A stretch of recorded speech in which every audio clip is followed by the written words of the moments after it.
I've got the spores, the sickness. There's the twins in my brain. The Aero Bullet Special. Remco Evenepoel did it again. After an impressive time trial with a huge chainring, he finished it off in the final stage. Only 6 days till the opening weekend, so Volta au Algarve was the perfect preparation for a lot of riders. Let's review last week's of racing action. I'm joined once again by Ethan. Hi mate, how are you? Hello, I'm very good. Thanks for having me on again. It was a nice weekend. Let's dive right into it, shall we? Yeah, let's dive in. First stage, a stage for the sprinters, but it was a stage with over 2,000 altitude meters, so it was quite a tough terrain, certainly in the first half of the stage. Can you take us through the last 2K, how it developed, and what were your things you saw and noticed? It was a lot of chaos. There was a big split, wasn't there, in the peloton? Yeah. A lot of riders got dropped before as well, which I noticed. The chaos. But Intermarché did a perfect job, really, I think. But Tudor as well. Tudor could have won if they didn't mess it up, in my opinion. Yeah, they messed it up with in the first stage they went for Trentin, but they messed up in the last roundabout, if I recall correctly. But my surprise of that day, or a surprise maybe, was Lars Boven, because he was held up by the lead out from Herben Thijssen, the rider who eventually won the stage. But Lars Boven had the speed to finish certainly on the podium and maybe battle Thijssen for the stage win. I don't know if you saw it the same way. I saw it the same way as well. I also seen it that Tyson could have really lost as well. He got really boxed in. Well, what kind of rider is Lars Boven? Because the guy came from Jumbo Visma development team last year, now came into Alpecin de Koning, a World Tour squad, and gets a lot of chances already in Tour Down Under. You can see him as a real sprinter, but he's not a climber either. What kind of guy is he? He's like our favourite word last week, enigma. You can't really choose a specific one, can you? He's like a punchy guy. He's like a kind of like Groves, I'd say, maybe somewhat along those lines, where they have insane fatigue resistance. Yeah, I like the guy. The guy is just he comes out of nowhere. Within the Devo team last year, had to do a lot of dirty work in the peloton. Riding at the front of the bunch, crawling back the breakaway. But right now he gets his chance and he proves his worth. So I love to see it. One last thing, maybe for the first stage, Arnaud Demar. Arkea did an awesome job positioning him, but then they screwed up in the last K as well. Demar didn't have pretty good legs either. He seemed like he faded quite early in his sprints. What do you expect further on from Demar? Because he always rides some classics as well. He doesn't seem in the perfect shape right now. Does he have to worry at this point, mid-February? I wouldn't say mid-February. That's not where really you're peaking for, are you? Let's be honest. Yeah. I'd say, yeah, peak for the classics, and then all the UCI points that Arkea need is where he should be shining. After the first stage, designed for the fast men, the second stage was designed for the GC men, the climbers. It was a stage that ended on Alto de Foya, a pretty nice ascent to finish a stage on. It was a stage with a total of over 3,000 altitude meters. So once again, it was not too tough, but still all those efforts were in the legs before they started the final ascent. And then, wow, Daniel Felipe Martinez did something huge. It was an amazing effort. I just love it. How everyone was just talking about Remco, including us on the podcast before. And then Martinez just goes poof. It was so insane. Like Remco starts his sprint way too early, but actually instead of Martinez doesn't sit in the draft of Remco, he just rides next to Remco and just punches it to the line without having to sit on his saddle. The guy was insanely strong, and we will talk about him later in this review.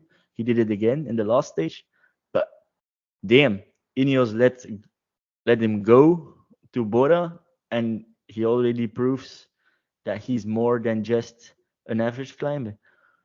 Ineos have really messed up, in my opinion, letting him go there. Yeah, he was quite inconsistent his last years with Ineos. He was quite good in certain stages, but then he faded or had an off day. But right now, he proves that he is very strong in the span of 5 days. He's good second stage. He rode a decent individual time trial. He won the last stage. Is there something wrong with training within Ineos? Because a lot of riders are leaving the Ineos Grenadiers. Back in the days when it was Team Sky, they were the team to beat. And right now they lose their talent, and it seems like the guys that are leaving the squad are performing very good in another team. Maybe it's like a toxic environment, maybe as well, because I've seen as well another article this week on GCN that literally Timo Arensman was saying the biggest come and get me plea to all the World Tour teams. I don't know if anyone's read it, but he was just saying basically that he didn't like it in Ineos. In kind words. It's very weird because they have an awesome history with Chris Froome, with Bradley Wiggins, but they are completely outdone by the teams like Visma Lease Bike, like UAE Team Emirates, and they are now Magnus Sheffield is their GC hope. I have to be honest, it's quite a pity to see Sheffield as a Grand Tour of a general classification rider. I liked him more as a classic rider, but nonetheless, Sheffield isn't the guy that's gonna beat a Pogacar, a Vingegaard, an Evenepoel in a Grand Tour or in a general classification in a stage race, in my opinion. There's not going to be many people, though.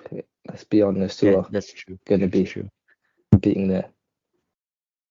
Another lovely sight in the second stage was Theo Hagenhart, or whatever you have, or however you pronounce it. The guy, it was awesome to see him back on the bike in a professional race within his new colors, little track. And I think we can both say he performed very strong and he performed above expectations, certainly above my expectations. Certainly, to say he's not ridden a bike in a race 9 months and to go and get 7th, beating proof. Who we got here? Beating Wout as well, specifically. That type of finish where he's a favourite is quite impressive. Yeah.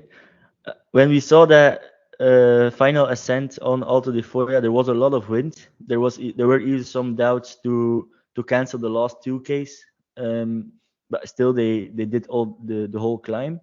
But that last K when Landa was at the front, it was like a sort of echelon, an uphill echelon, because we saw Wout drop out because he was right in the gutter and just couldn't keep up with the pace anymore.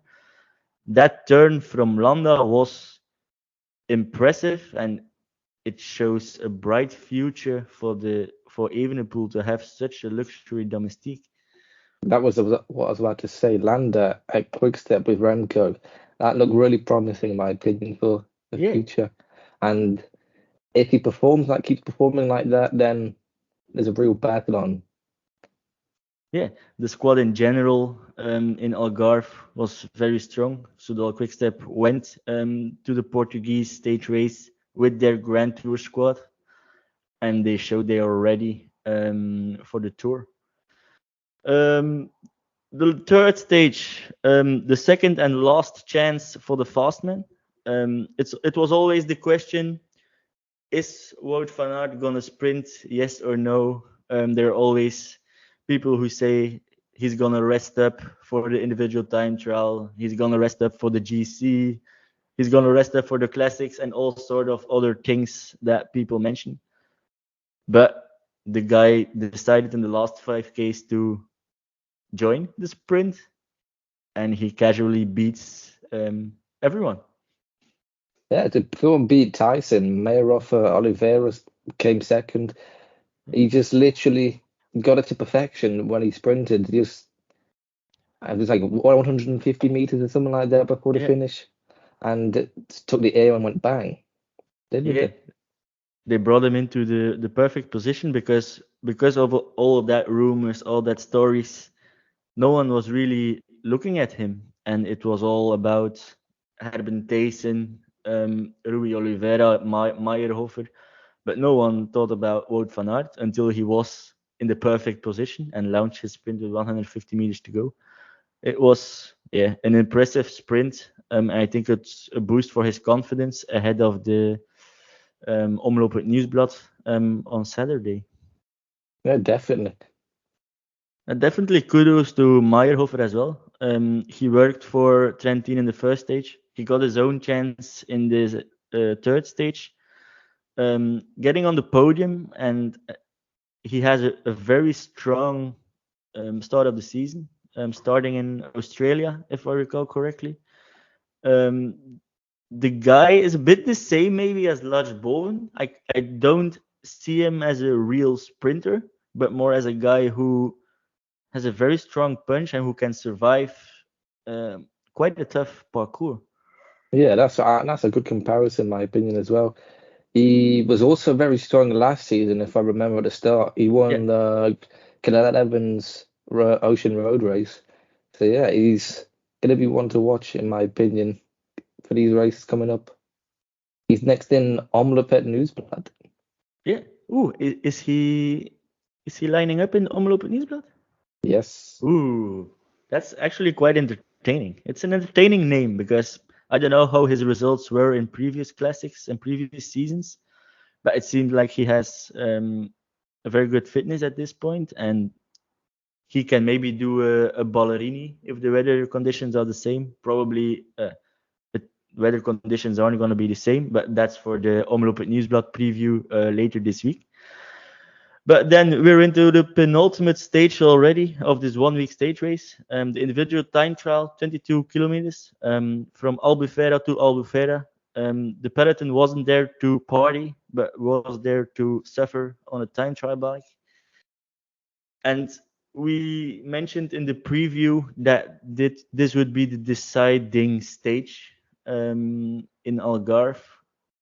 And yeah, it was deciding. Remco Evenepoel lined up at the start with a huge chainring, and the guy just, yeah.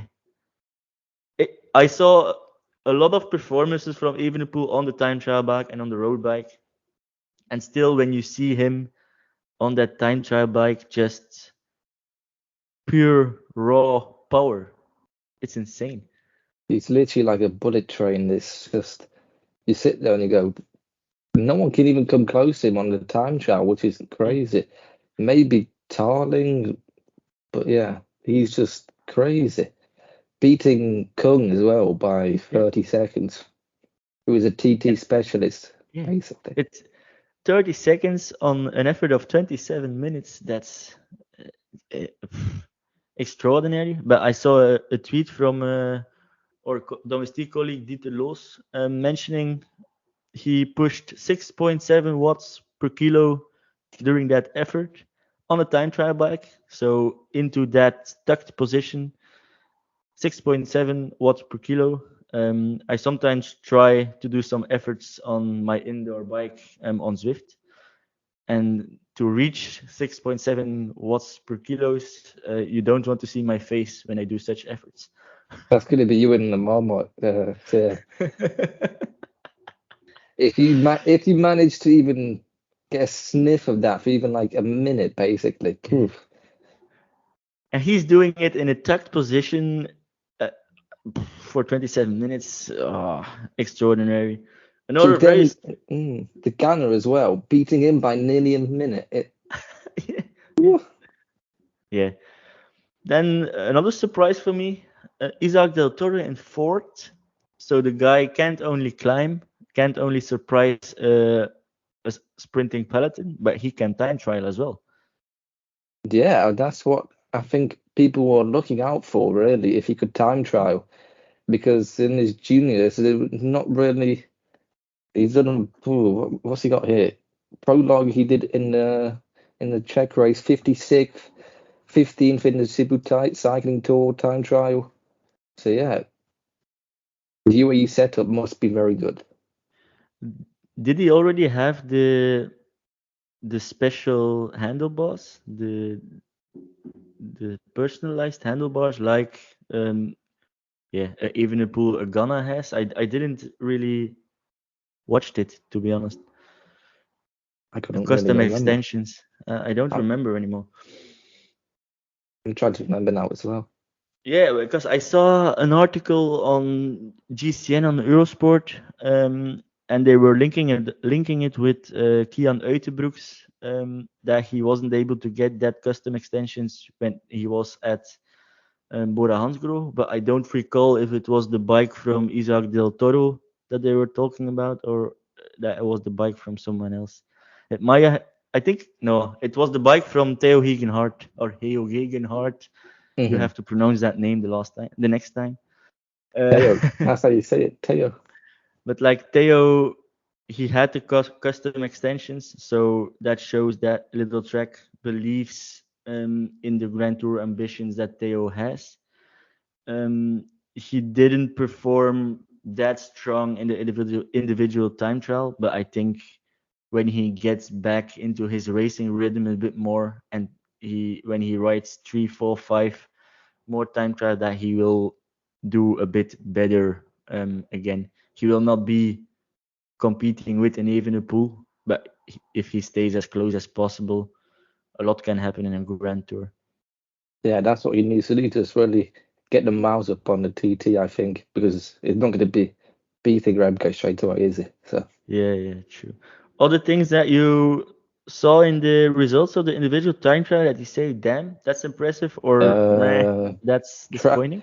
Tratnik, I see there's a guy on Twitter who really believes in like GC Tratnik. He got 10th, so yeah, that's impressive for him as well. Yeah, So I saw that as well. Where did Tom Pidcock finish? 26th on 1 minute 30. He that, mentioned he worked on his time trial during winter because he has GC ambitions. Losing 1:30 on Evenepoel in a 22 kilometers time trial. James Shaw, Stuyven is beating him. Vacek. I'm not convinced yet. it's not looking good from one, but first John Hagness as well. Did 19th. That's not bad from him as first season in Team Visma Lease bike. Morgado 15th. Yeah, it is an Perstrand Hagenes is a perfect bridge towards the final stage. Stage 5, finish on Alto de Malhao. Why is it a perfect bridge? A lot of people will say, well, he was part of the Visma Lease bike plan when Wout van Aert attacked with a little less than 40 k's to go. He just went all in, and yeah, to see where he could get. Maybe he could win the GC even, but it was mainly a last preparation for Omloop het Nieuwsblad and Kuurne, in my opinion. But still, Hagenes did an awesome job pacing Van Aert towards the front group at the time, with James Shaw in there. Healy joined Van Aert. But before the second ascent of Alto de Malhoa, they were caught because Soudal Quick-Step did an awesome job. They didn't panic.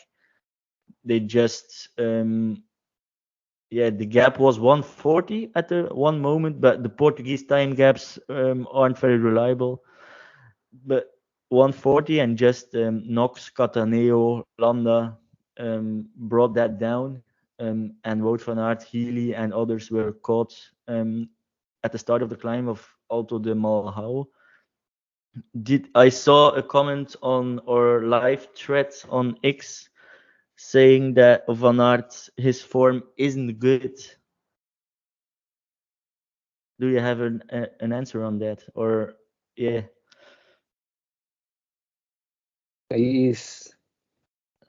I'd say I'd partially agree with it in my opinion. He just has looked a bit cooked in especially stage 2. He looked a bit cooked there. Yeah, But as long as he's fine for the classics, as a fan of his, that's what I'll be happy about. he starts his classic season in 6 days with the Omloop. Do you expect him to win it? Is he the top favorite for Omloop? When we saw his performances in Algarve? Now, after the performance in Algarve, I'd go with Tratnik, in my opinion. Yeah. Who won the stage on Alto de Malhoa? We already said it. Daniel Felipe Martinez. He was able to beat Remco Evenepoel once again in a head-to-head sprint. Pidcock did a very strong performance on Alto de Malhoa as well. He was able to stick relatively close to the two protagonists of Algarve. In the interview afterwards, Evenepoel said he had to do his last 30 Ks on the big chainring. He wasn't able to get on the small chainring anymore, and it killed off his legs. He said he could have won the stage without that issue.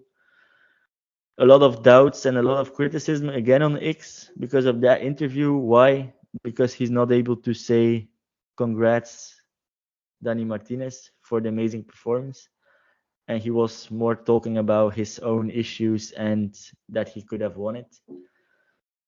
Are people watching too closely to everything that Remco says or mentions? Or what's the problem? Because he says it and he could have said congrats Martinez, but that interview was taken 5 minutes, 10 minutes after the finish. So why does he get so much hate and keeps on getting so much hate? I don't understand. It comes with success already, doesn't it? Let's be honest.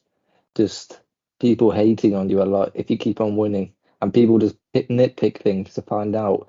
But his attitude there, that is what makes him one of the best in just like picking out little issues which affected them, and it's like the mentality you need.